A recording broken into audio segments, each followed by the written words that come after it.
Hey everyone, welcome to today's Program Yourself Thin podcast. Today we're talking about the shocking truth about diets that no one tells you about. And the shocking truth is simply that 95% of people that lose weight on a diet put it back on. Think about that for a second. It's not just you, it's everyone who diets. This is really important because this could be the shift that changes the rest of your life in terms of your weight. If you stop looking at diets as the answer, and why, let me back up a little bit. If you look at diets and realize you can lose weight on them, okay, well, let's be real clear. You can absolutely lose weight on a diet, but your chances of keeping that weight off is 5% or less. That should make you feel a little bit better about your experience. It's not just you. Diets are built and taught to focus you on losing weight. But your real goal is not to lose weight, it's to live at your goal weight. So the sooner you realize this, and the sooner you realize that that is the purpose of diets, diets are not there to help you live at your goal weight. They're there to teach you how to do something short-term, drastic, so that you can lose weight quickly. And if you're able to get to your goal weight, it's almost completely unlikely that you are going to stay at your goal weight with that diet. Now, I know in your mind, you say, well, I don't care, Jim, I'll just figure it out then. No, listen to the statistic. 95% of people that lose weight on a diet put the weight back on. So kicking it off until, oh, once I lose the weight, then I'll figure it out. That's the part that's got to wake you up now so that you don't start with a diet. And when you don't start with a diet, your entire perspective changes on this process. That it's not about losing weight. It's not about how fast you can lose weight. It's about how can you live at your goal weight for the rest of your life. And once you ask that question, the answer is relatively obvious, that you're going to need to lose the weight in a way that's sustainable. And dieting is not, for most people, a sustainable way of living for a lot of reasons. But so if you stop focusing on diets and relying on diets to lose weight, and you start asking yourself the question, how can I lose weight long term? How can I live at my goal weight? If you just ask that question, I think a lot of the ideas you come up with are going to serve you better than any diet that's out there. Because at this point, and we've had dieting now for well over 100 years, there has not been one single successful diet in terms of helping people live at their goal weight. Think about that. Every diet you've tried and lost some weight on, every diet you know of a person who's lost some weight on, not one of them has worked for a lot of people to help them live at their goal weight. So I'll leave you those two statistics and those two ideas, and hopefully it'll be enough to jar you awake and realize that the problem has not been you. It's not your willpower. It's not your sugar addiction. It's not your hunger. It is the fact that you have never learned how to live at your goal weight sustainably, not even one time. All you've done is learned how to lose weight rapidly with unsustainable methods.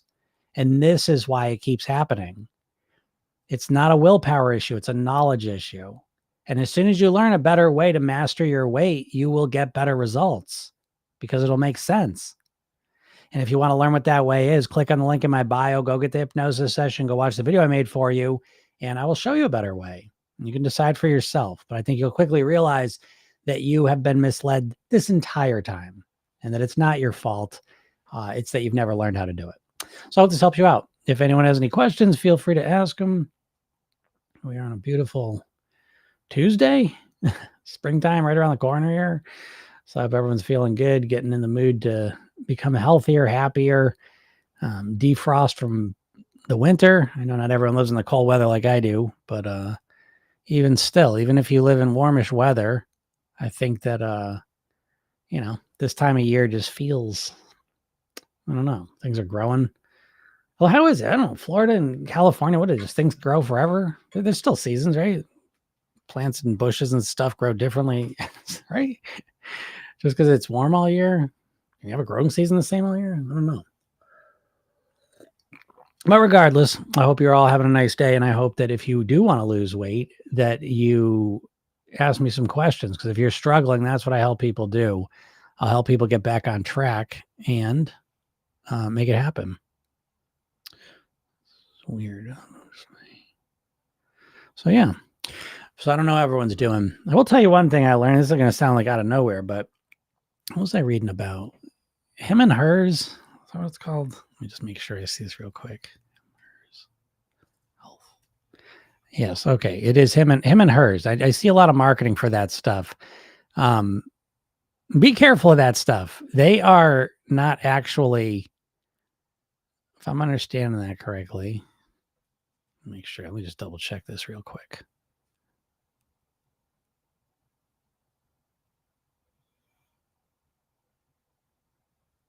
Yeah. Okay. So the him and hers stuff, if you do see a lot of ads for that, and there's a reason you see a lot of ads for it, because it is not FDA approved, unlike the actual medicines. And so be careful of that stuff, because I know they're running a lot of ads. But again, if you're going to do that, I would suggest that you go with the FDA approved medicines over the not FDA approved ones. So we all get to make our choices. However, be careful of that stuff. What's up, Michelle? Michelle says I lost 66 pounds and have been able to sustain my goal weight for 6 months. Hey, nice job, Michelle. Super proud of you. That's a big deal. So again, I mean, once you get to 6 months, that's a good start, And so whatever you did to drop the weight, clearly it's something that has the potential to be sustainable long term. So that's perfect. And that's what we're looking for. And again, if you bring, we always say, like, most dieters, the criteria they use to evaluate a diet is strictly how much weight did I lose, how quickly. That's it. How fast did I lose weight? That's pretty much what we've been conditioned to evaluate a diet with. That's the only criteria. And if that's all you look at it with, you're going to find yourself stuck in the same loop where you will do diets, you will lose some weight, and then you will go off the diet. Because again, the fastest weight loss you can achieve is the most extreme diet plan, which would probably be water fasting or dry fasting, right? And so again, there's a correlation here between the most extreme plan, which gives you the fastest weight loss, is also the shortest lasting one. You can't keep it up. So again, when you look at and evaluate different diets, don't just fall into the mental, you get seduced by just rapid, fast weight loss, but you lose sight of the big picture of, am I going to be able to keep this up? Do you really want to be keto forever? Do you really want to be carnivore forever? Most people don't. And so, give up on the fastest weight loss possible and balance it out with strategies that are going to be long-term for you. Like Miss Michelle over here. So good job, Michelle. And again, I say you're at the start of it, because 6 months is great. But again, you got to be thinking another year of this, another 5 years of this, another 10 years of this, as kind of a way to evaluate what you're doing. Now, clearly 6 months, getting into 6 months, you're on the right track for sure. But be sensitive to it. Be sensitive to it. Because again, even 6 months is great, but be sensitive to when you start feeling, oh, this is getting boring. This is really hard. Oh, am I do this forever? Oh, how long can I keep this up? When you hear yourself thinking those things, honor those thoughts and say, hey, wait a second, what's going on here? I'm getting kind of bored here. Okay, let me add some variety in here. Oh, this is getting kind of difficult. Why? What can I do to make it easier? Okay. And program yourself. Then we call that optimization.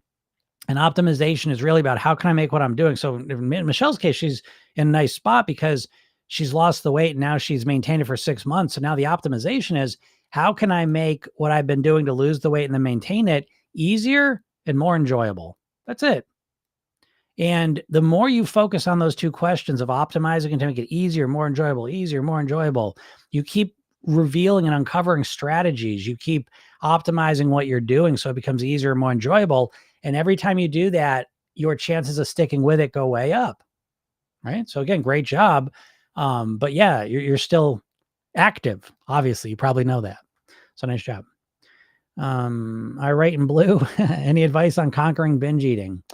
I mean, you don't really conquer binge eating. And the language of binge eating, I always find very interesting, because it's usually framed in that way, that it's you against the binge eating. and then you got to conquer it. You got to defeat it. You got to fight against it. You got to overcome it. I prefer a different framing. And the framing is that you resolve it, that the binge eating is there for a positive reason. You are binge eating most likely for a positive reason in the moment. Now let's back that up a little bit, right? So a lot of people just want to stop the binge eating, but what if the binge eating was a symptom of a deeper problem and you were using the binge eating to deal with that deeper problem? I'm not saying this is always the case, but it often is. So let's just say you're a binge eater. And I say, okay, well, when are you binge eating? And you kind of think about it and you say, oh, well, I guess I kind of binge eat, certain nights of the week. I tend to binge eat the most. Right. And I say, okay, so when those times happen, how hungry are you? And you say, oh, well, actually, I'm pretty hungry when I do it. So, okay. Emotionally, where are you at? Well, I feel kind of sad, kind of depressed. I've been kind of depressed lately. Okay. And is it certain nights specifically? Yeah, it's Friday and Saturday night especially. And kind of Thursday night, Thursday, Friday, and Saturday night. Okay, great. Right. So now we start to understand it. And now we start to understand that it's not about stopping the binge eating. It's about understanding what's triggering it. And so in this example, maybe you're over restricting, getting yourself too hungry, and that's leading you to binge eat. Maybe you're going to states of being really sad and lonely, and you're using the binge eating to distract yourself from that. Maybe it's a habitual thing where on the weekends you feel extra lonely and sad, and then it shows up even more. So I'm just using this as an example, but I promise you, if you have a binge eating issue, you probably have a couple different patterns of it. And those patterns are triggered typically by your hunger level, your emotional state, and the habitual nature of it, that it happens in a pattern. That's usually at play. And if you can understand those three factors and how they impact it, now we can get to the core problem. So instead of just trying to stop ourselves from binge eating, we can say, oh, when I get really depressed, I tend to eat a lot of food.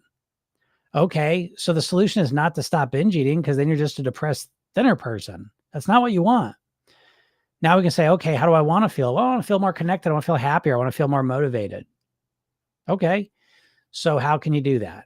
I say, oh, I could do this. I could join this club and I could hang out with these people. I could make this commitment and all this other stuff, right?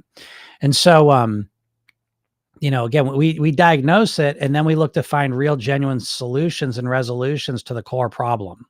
And once you have those, a lot of times it'll resolve the binge eating, and at the very least, it'll make it easier to deal with, because the binge eating is not just a behavior that exists in a vacuum by itself.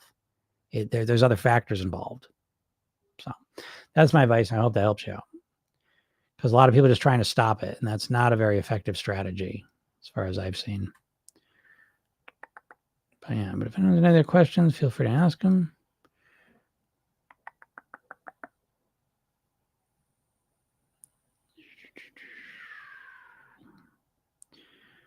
Hey, Florida kayak fishing. I finally broke 200, 199.4 today, down from 228. Nice job. Great job. Yeah, what accomplishment. It's always nice to hit the wonderland, right? Nice job. Keep it up. I don't know how far you want to go, but good job doing that. It's quite an accomplishment. 30 pounds is considerable. And again, the way I look at that is that's about, 15% of your body weight. That's considerable. So done something there. So keep it up. And the same thing, again, optimizing. Muppet says, I'm struggling with depression and losing my dad. My husband and lifestyle food is now controlling me. Well, I'm sorry to hear that, Muppet. Yeah, that's tough. I mean, so you're going through it, right? And, again, I find this is a lot of what I think this is the bigger piece of the puzzle when it comes to thinking about your weight and what your goal is, because it's not just about weight. Weight, your weight being exactly what you want isn't going to fix all these things you're dealing with, right? And in terms of feeling depression, losing your dad, losing your husband, you know what I mean? Like, again, even if you're at your goal weight, it's a tough period of life. It's a tough time. So I get that. And so I think that, again, it's really, I would suggest focusing less on the weight and more on how you feel. And sometimes just being with the depression is kind of the beginning of the solution, but then starting to articulate how do you want to deal with this? How do you want to feel? What can you do to feel those ways? And the more you focus on again, it's the same thing. It goes to the core issue. The core issue is not that your eating is off. The core issue is that your lifestyle is taking a huge hit. I mean, life's really gone wonky on you and it's hard. And so the food is just filling up a void there. Again, remember, in this culture, we've all been conditioned to use food as our main emotional management strategy. And so it's completely normal in this environment that as soon as something difficult happens, we tend to go towards the food, and so we want to change that. That's a huge part of programming yourself thin, is learning how to deal with emotions genuinely. And so, again, I would want to reframe this whole thing that, yeah, you got into the food probably more because you're feeling sad and that's the main way you know how to deal with it. But if we go down to that core level again, identify the depression, the causes of it, how you're feeling, and then start articulating how you want to feel and coming up with strategies to do that, that's the path I would suggest. Green blue, really interesting. Good. I hope that helps you out. Goal's 194. Okay. Yeah. So you're almost there. And again, even with the goal weight, having a goal of 194, I hope you factor in some flexibility because your weight changes every single day, folks. And I think it's important that you all realize that your weight doesn't stay at the same rate. It can fluctuate 2, 3, 4 pounds a day based on different factors. So whatever your goal weight is, you should factor that in. For me, if my goal weight was 194, I would have a 5-pound buffer on there. So my goal weight is my low weight, and then I add 5 pounds to that, and I want to exist in that little, what's the word? I'm blanking on the word, but that little spectrum, So in that sense, you're kind of almost there, but you might want to get to 194 just to, get there, and then, keep yourself within that 5-pound bubble. It doesn't have to be 5 pounds, whatever you want, but do not keep it 194. If you just keep it 194, you're going to freak yourself out and you're going to have a tough time. But great job with what you're doing. Spam Likely says, how can I lose 15 pounds, 160 to 145? This question is,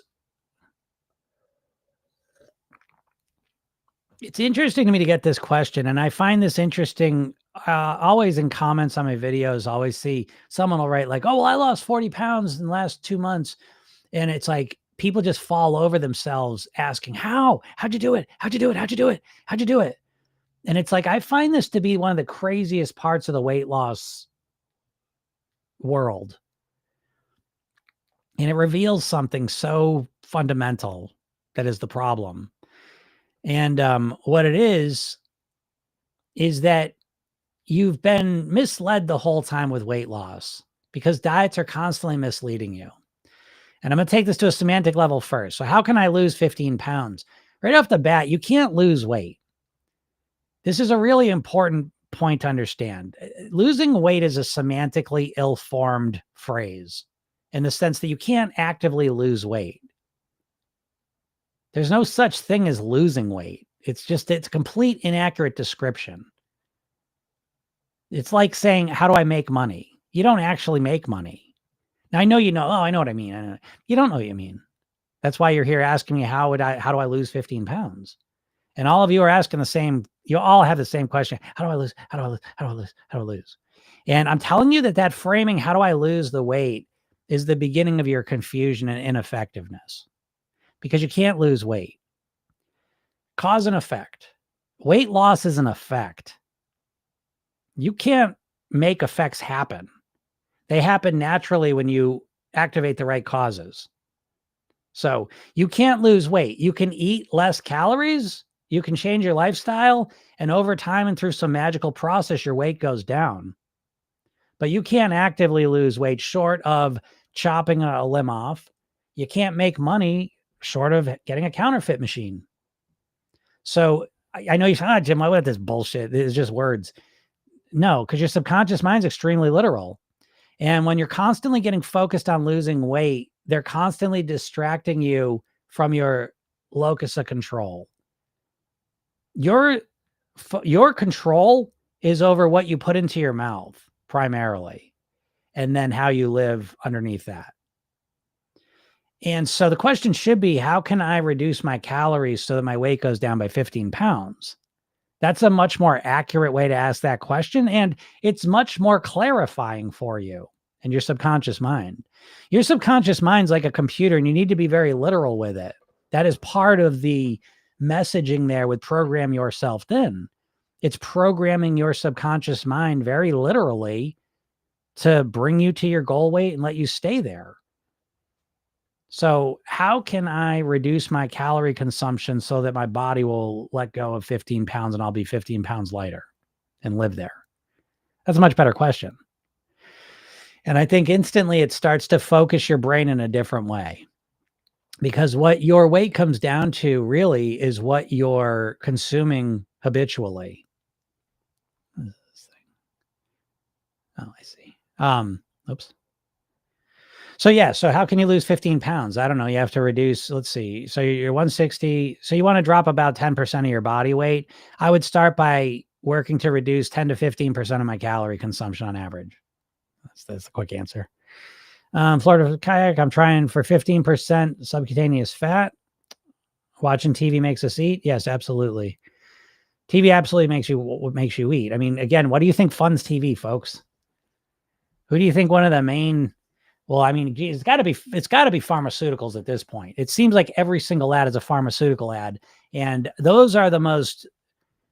I don't trust those ads at all. They're shot different. You know, it's funny. The other day I was watching something, an ad come on. I got muted even, but it's like I can instantly tell when it's one of these pharmaceutical. They use like different lenses. They're just shot different, aren't they? They're very different than all the other commercials. I don't trust those pharmaceutical ads, and I'm a hypnotist, an NLP trainer. It's like they're so manipulative, and they make me nervous. But yeah, just TV in general is literally one of the main points of it is to make you eat more. I don't know if you believe that or not, but who do you think one of the biggest funders of TV is? Cars, phones, pharmaceuticals now, food industry, weight loss, beauty industry. Melancholy Green says, I'm allergic to both wheat and milk. I quit wheat 15 years ago and never went back. Milk, however, is harder. They're equally volatile. So why is dairy so hard to quit where wheat wasn't? Just Jade says, dairy's addictive. The casein it is. Yeah, I think there's some truth to that. But I think the bigger truth, though, is that people are different. And some things are easy to let go of and some things are harder.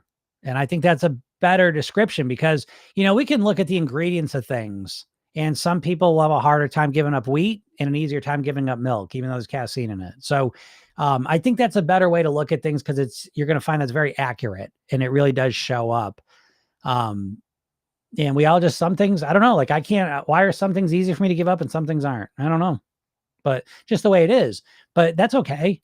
Just some things take a little more effort and work on, to get them, in the past, but you can still do it. And says, when I quit wheat, I lost 55 pounds effortlessly and kept it off all this time. If I avoid dairy, I drop quickly and then stress eating ice cream happens and I gain. Well, yeah. So again, I mean, for me personally, melancholy, I wouldn't, it's the same thing I was just talking about the binge eating. I don't think it's so much the milk, the dairy that's the issue and your addiction to it.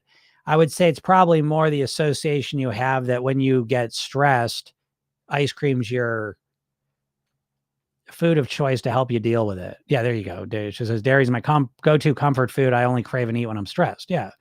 So to me, it's not the dairy that's the problem. It's the fact that you don't have a good way to deal with your stress other than going to dairy foods when you get stressed.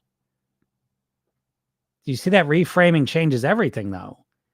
Because if you think that dairies, when people do this all the time, you all think that you can't lose weight because you're addicted to sugar, you're addicted to carbs, you're addicted to food, you have no willpower. I mean, you dieters all think all the wrong shit. I don't know what to tell you. That's why I'm here every day to try and enlighten you. But Melancholy's doing it now with the dairy. So he says, oh, it's the dairy. There's something in the dairy. It's casein. Oh, that's why I'm addicted. I can't give it up. Oh, yeah. I'm not saying those aren't little factors, but the main factor is that when you get stressed, you have no other strategy to rely on. You have no other strategy you believe in that effectively you can rely on, that you can do that will calm you down as effectively as the ice cream does. And so as long as the ice cream's the main thing you can rely on when you're stressed to calm back down, you're always going to be addicted to dairy when you get stressed. I hope that makes sense. This is always the case. Oh, what? I got live restricted. I don't even know why. I think I says addicted. Gotta watch what you say in these things. Range. Thank you, Yvette. A range. Jesus. So funny. Spam likely says I didn't think of it like that at first. Thank you. Just changed my brain chemistry. At first I was confused, but I get it. Makes sense about the subconscious. Very good. Yeah. Because of course, spam likely, like you're a smart person, right? All of you are smart people if you're listening to me. I know this because I'm not even saying you're smart, but I know you're overthinkers at least. I talk fast. I'm all over the place. I get it. So when you hear yourself asking a question like, how do I lose weight? That's when you know you're in a unresourceful state. You're not functioning on all cylinders. Let's put it that way. You know how to lose weight, So when you feel like you have no idea, that's because you're overwhelmed. You're just in a unresourceful state where you can't think straight. You got to calm down and relax and then change the way you're looking at things so it makes more sense, And that shift from how do I lose weight to how do I reduce my calories so that I can live 15 pounds lighter, just that alone, it does change your brain chemistry because it changes your neural wiring. So all of a sudden you're perceiving this whole process differently. You've been your whole lives, dieters, you've been conditioned to think about weight loss in a very emotional, unresourceful state, which is to say, look at yourself in other areas of your life, school, work, personal things. Look how methodical and logical and action-oriented you are. And look how the results you get are, right? But then look at weight. And notice how you're almost like a completely different person when it comes to weight, right? It's weird. It doesn't make any sense. As a matter of fact, you drive yourself insane trying to understand this. How often are you in your head saying, what the fuck's wrong with me? What the fuck? I don't get it. What's wrong with me? How come I can't do this? I can do this over here. I do this over here. Why can't I do the weight? And you drive yourself insane with those questions. But I'm here telling you, it's because you've literally been hypnotized, brainwashed, conditioned by the diet industry so that every time you think about weight loss, you basically think like a dipshit. As smart as you are, as soon as you go into thinking about weight loss, you turn into a dipshit. I can't put it any more clearly than that. You're way smarter than you act when it comes to weight loss. But as smart as we can be, we need to learn things. When you've never learned how to master your weight. You've never even thought of that concept. That's how ridiculous it is. So in your mind, when it comes to weight, all you have is dieting, surgery, injections. Those are your three options, basically. And that's what you think in terms of. You never think weight mastery. You never think to yourself, your goal isn't to lose weight. Your goal is to live at your goal weight for the rest of your life on your autopilot. You've never once in your life said that. And you think about your weight 24 hours a day. You're constantly thinking about weight. And yet you've never even come within 1,000 miles of saying, actually, it's not about weight loss. It's about living at my goal weight for the rest of my life on your autopilot. You've never thought that. And that's why you've never gotten close to achieving that. You've been conditioned to think like a dieter, which is why you get the results dieters get, which is short term to no results. Melancholy says it's my drug of choice, I suppose. My whole life I've soothed myself with ice cream, chocolate, and melted cheese. I agree that there's a subconscious association at play. Now to address that. Yeah, there you go, Melancholy. But again, it's a path we walk.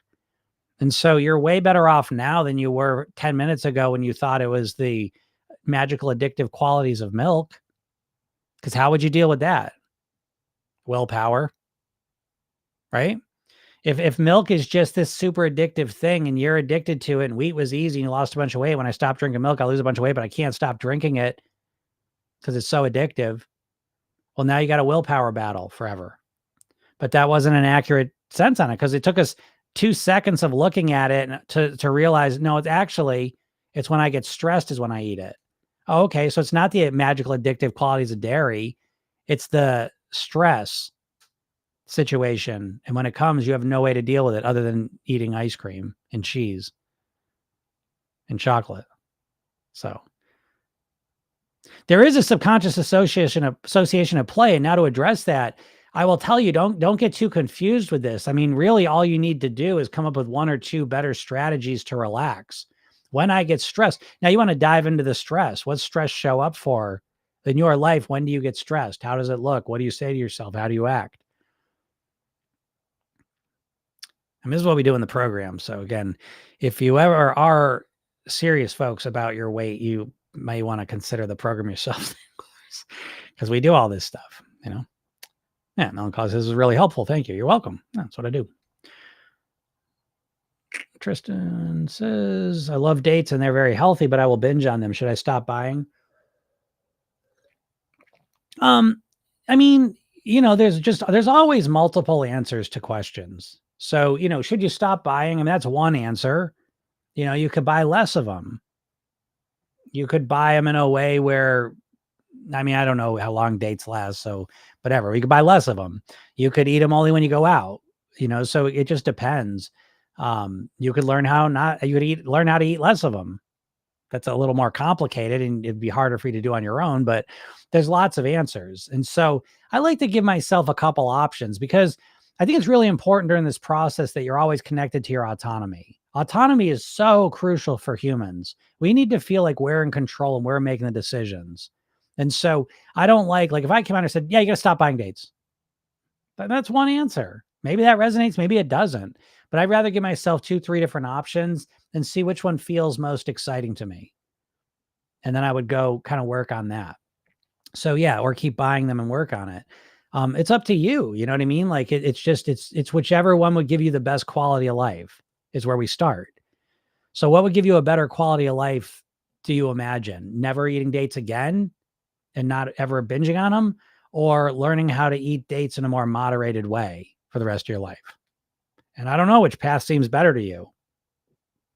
Then pick that path and go to work on it.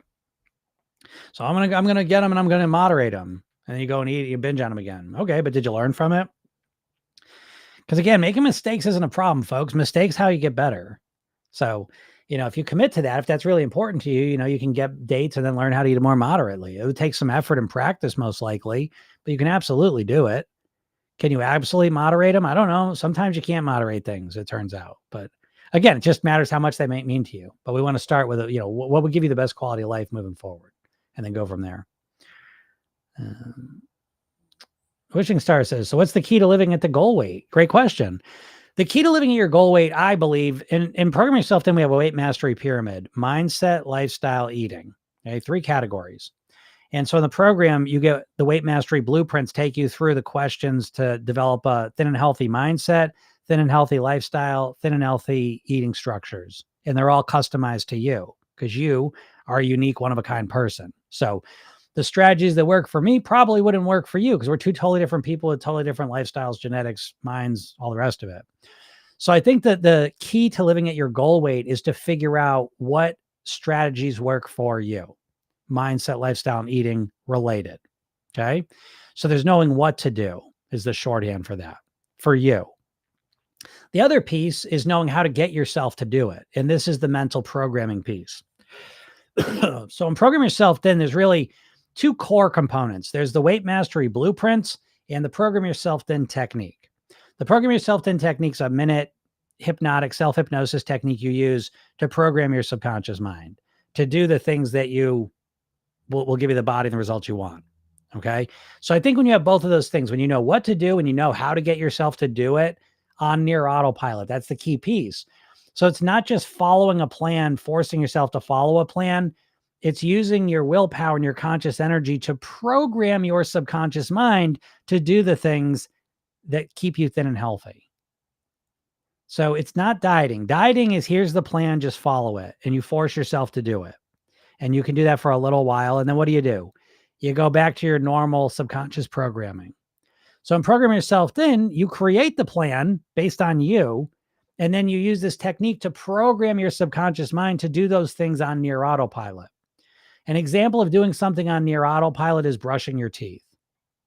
You didn't come out of the womb brushing your teeth. You learned how to do it, and you learned how to do it at specific times of the day. And now as an adult, you probably just do it on autopilot mostly. You're somewhat aware you're doing it, but it's mostly just something you do automatically. Okay. So it's the same thing. We're looking to use that Program Yourself Then technique, which is a really simple technique. You program yourself all the time, by the way. The thing is, you've never learned how to program yourself intentionally. You're at the mercy of all the programming that the corporations have put into your brain. So the Program Yourself Then technique is just you taking control of that process. and programming your subconscious mind to think, live, and eat like a thin and healthy person on near autopilot, so that you have a bunch of thoughts, lifestyle habits, and eating patterns that run on autopilot. They already do, by the way. Why do you think it's so hard to change your weight? Oh, the weight set point. What the fuck is a weight set point? Weight set point. Then how do you explain all the people that lose weight and stay at that weight? The who? Yeah. Program Yourself Thin is built around people that have lost weight and kept it off for at least 2 years. That's who I learned from. You all are learning from corporations masking as people that have lost some weight quickly and then always put it back on. We're not built the same. Okay. We're totally different here. So it's all about people that are able to maintain their weight. How do they do it? Exactly what I just said. They install these new thoughts, lifestyle habits, and eating behaviors that run on your autopilot. That's what's keeping you at your weight now, folks. Your weight set point is much less physical and much more psychological. Your weight set point is more the habitual thoughts you have that lead to your motivation, your self-image, your habits, your emotional management, your thoughts that you have day in and day out, your ability to maintain your lifestyle habits.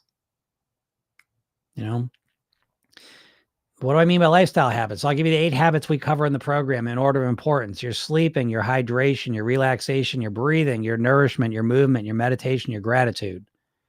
I ask you, what are those levels now? How's your quality of sleep? How's your hydration? How's your relaxation? How's your breathing? How's your nourishment? How's your movement? How's your meditation? How's your gratitude? And if you're like the average American, it's all pretty bad. So we need to fix that. And you can do it relatively easily. Program Yourself Thin is built to be, I'm not saying it's easy work because you got to, focus and take some action, but it's built to be on near autopilot. So we're building around your subconscious mind so that, you use your subconscious mind to program in your toothbrushing habit. You can program in lots of other stuff. Your subconscious mind can handle it. You can ride a bike and you don't have to think about it anymore. You just do it. That's because it's programmed into your subconscious. You can use a computer mouse now without thinking about it.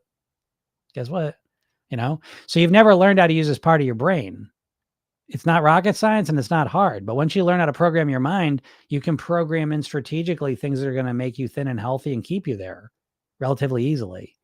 Because right now, as a dieter, you're always fighting against your subconscious mind. You're always fighting against your subconscious programming. It's a complete wrong way for you to get the results that you really want to get and look for.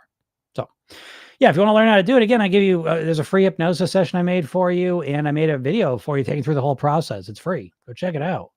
Nothing to lose here. All free.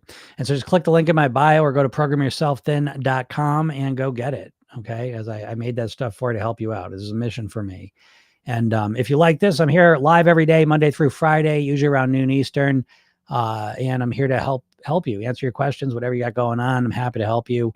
And if you miss it and you like listening to these, this is also a podcast. It's called Program Yourself Thin, and you can check it out on all the podcast platforms. Like I said, we do one every weekday. And yeah, that's it. All right, everyone, have a super duper day, and we'll talk soon. Bye.